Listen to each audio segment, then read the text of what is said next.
జమున ఈ పేరు వినగానే మనకు అలనాటి సత్యభామే గుర్తుకొస్తుంది. ఎందుకంటే సినిమాల్లో సత్యభామ పాత్రకు జీవం పోసిన నటీమణి జమున. పొగరు, చలాకీతనం కలగలిపిన నటనతో కుర్రకారు గుండెల్లో గిలిగింతలు రేపేవారు ఆమె. జమున నిజానికి మన తెలుగమ్మాయి కాదు.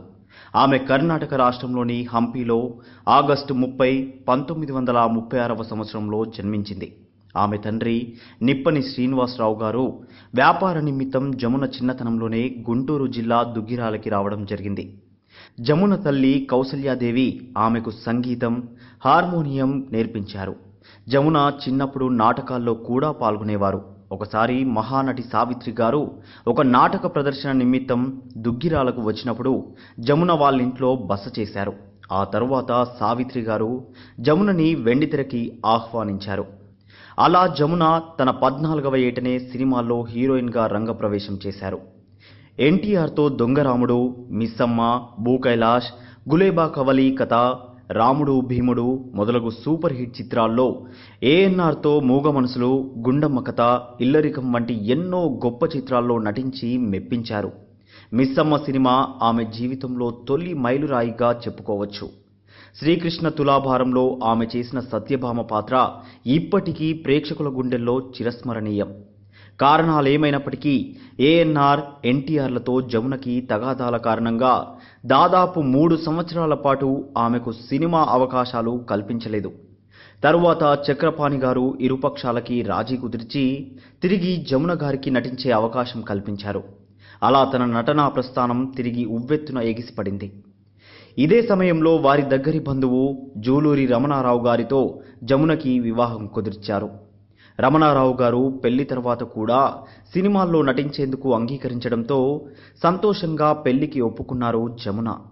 అలా తన 29వ ఏట 1965లో జమున రమణారావుల వివాహం జరిగింది.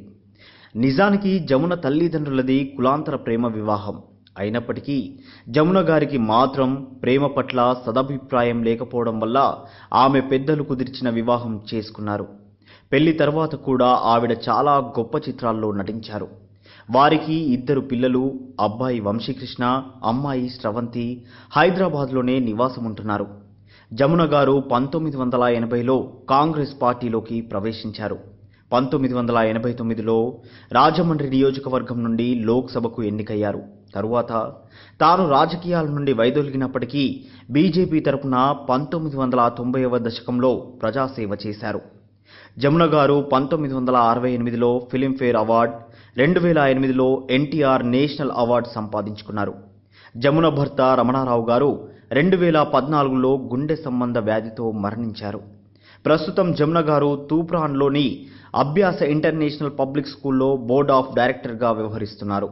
అంత పెద్ద హీరోలు స్వయంగా తనని వేలెత్తి చూపిస్తూ సినీ అవకాశాలని దూరం చేసినా చెక్కు చెదరని ఆత్మవిశ్వాసంతో, ధైర్యం, పొగరు కలగలిపిన ఆత్మగౌరవంతో అన్ని సవాళ్లకి ఎదురు నిలిచి పోరాడింది. ఇప్పటి సినిమాల గురించి, హీరోయిన్ల గురించి అడిగితే గ్లామర్ కోసమే హీరోయిన్ అన్నట్టుగా తప్ప ఆడవాళ్ళకి ప్రత్యేక స్థానం ఉండడం లేదని, అది తనకి నచ్చదని చెప్తారు. ఇది నటీమణి నుండి దర్శకురాలు, రాజకీయవేత్తగా మారి ఇప్పుడు బోర్డ్ ఆఫ్ డైరెక్టర్గా పనిచేస్తున్న జమున గారి 80 ఏళ్ల సుదీర్ఘ ప్రయాణం. ఆవిడకి దేవుడు 100 ఏళ్లు ఆయురారోగ్యాలను ప్రసాదించాలని మనస్ఫూర్తిగా కోరుకుందాం.